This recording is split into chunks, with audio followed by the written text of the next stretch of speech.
ربنا تقبل منا وعافنا واعف عنا وعلى طاعتك وشكرك أعنا. نوفيلو enen fo en nani dum ñaagiden Allah tan ko enen julbe fof nduwono den mo jaara den do ko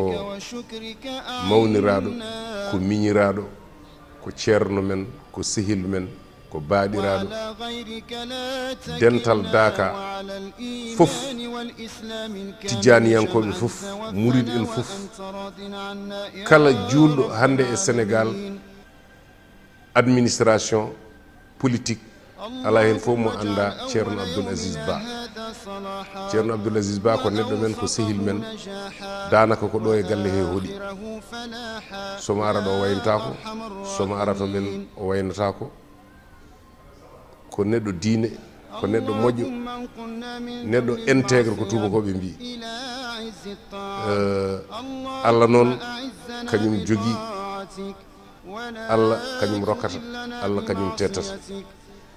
nelden mo duwa o eɗen duwano ɓesgu ngu fof eɗen duwano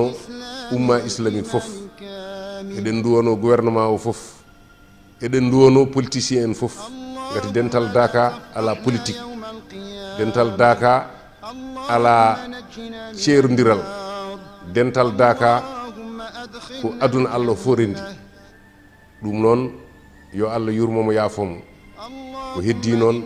ɓeydoɗen kadi wattude hakkille e koye men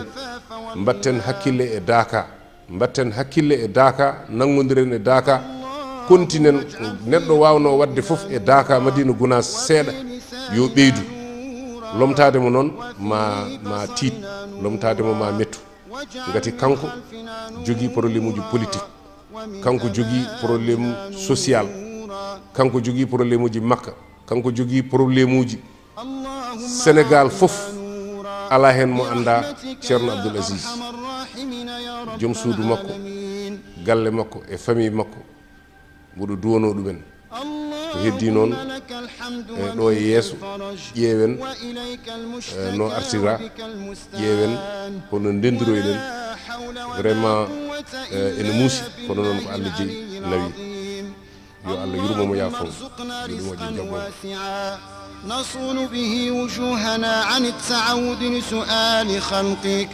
الله لطيف بعباده يرزق من يشاء وهو القوي العزيز